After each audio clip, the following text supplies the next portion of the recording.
Hello, ഇന്നൊരു മുട്ട പപ്സിൻ്റെ കഥയാണ്. മുട്ട പപ്സ് അല്ല, മുട്ടസ. വാ കാണാം. നമ്മൾ മുട്ട വേവാനിട്ടിട്ടുണ്ട് ഗൈസ്. പിന്നെ നമ്മൾ ഇത്രയും വെജിറ്റബിൾസ് എടുത്ത് അതിൻ്റെ പുറം ഭാഗമൊക്കെ നമ്മൾ ക്ലീൻ ചെയ്തെടുക്കുകയാണ്.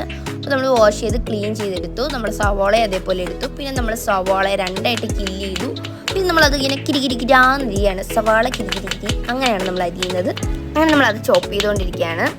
അത് കഴിഞ്ഞപ്പോൾ നമ്മൾ മുട്ട വെന്ത് വന്നിട്ടുണ്ട്. അതെടുത്ത് മാറ്റി വെച്ച് നമ്മൾ ക്യാരറ്റിനെ രണ്ടായിട്ട് നമ്മൾ കില്ല് ചെയ്തു ഗൈസ്. പിന്നെ അത് നമ്മൾ ചോപ്പ് ചെയ്തെടുത്തു. നമ്മൾ ചില്ലിയും ചോപ്പ് ചെയ്തു. നമ്മൾ ചില്ലിയെ കില്ല് ചെയ്യാൻ നിന്നില്ല, കാരണം ചില്ലി പണി തരും. പിന്നെ നമ്മൾ സ്റ്റൗ ഓൺ ചെയ്തു. പാൻ ചൂടായി, എണ്ണ ഒഴിച്ചു. പിന്നെ എൻ്റെ ബെസ്റ്റ് ഫ്രണ്ടുമായിട്ടാണ് ഞാൻ കുക്ക് ചെയ്യുന്നത് ഗൈസ്. പിന്നെ നമ്മൾ വെജിറ്റബിൾസ് എല്ലാം നമ്മൾ ആ ചൂടായ ഓയിലിൽ ഇട്ട് കൊടുത്തു. ദെൻ നമ്മൾ ക്യാരറ്റ് ഫുള്ളിട്ട് നമ്മൾ ക്യാരറ്റ് ബ്രൗൺ കളർ ആയി വരുമ്പോൾ നമ്മൾ സവാള ഇടുക. കാരണം ക്യാരറ്റ് ഭയങ്കര കട്ടിയല്ലേ ഗൈസ്. അപ്പോൾ അത് ആദ്യം സോഫ്റ്റ് ആക്കിയിട്ട് നമ്മൾ സവാള ഇടുക. സവാള പെട്ടെന്ന് ഇതാവുമല്ലോ. അപ്പോൾ നമ്മൾ അത് രണ്ടും കൂടി മിക്സ് ചെയ്യാണ്.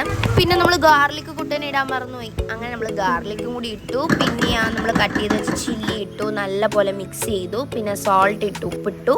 ദെൻ നമ്മൾ അത് മിക്സ് ചെയ്തു. പിന്നെ നടുക്ക് നമ്മളൊരു കുരി പണിഞ്ഞിട്ട് അതിനകത്തോട്ട് മഞ്ഞൾപ്പൊടി ഇട്ടു, മുളക് പൊടി ഇട്ടു. പിന്നെ കുറച്ച് ചിക്കൻ മസാലയും ഇവിടെ ഇട്ടു ഗൈസ്.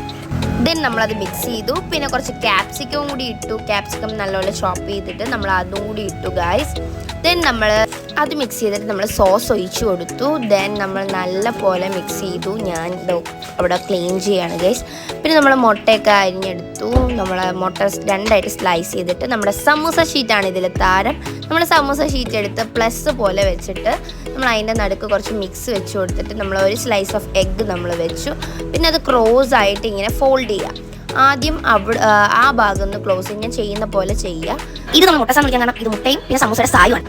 ഇത് ഞാൻ നമ്മൾ ഇപ്പുറത്തെ ഭാഗവും ക്ലോസ് ചെയ്യുക. അതേപോലെ നമുക്ക് എല്ലാം ചെയ്തെടുക്കാം. ക്ലോസ് ചെയ്യുന്നതിന് മുമ്പ് കുറച്ച് മൈദ കലക്കിയത് വെച്ച് നല്ല ഒട്ടിയിരുന്നോളും.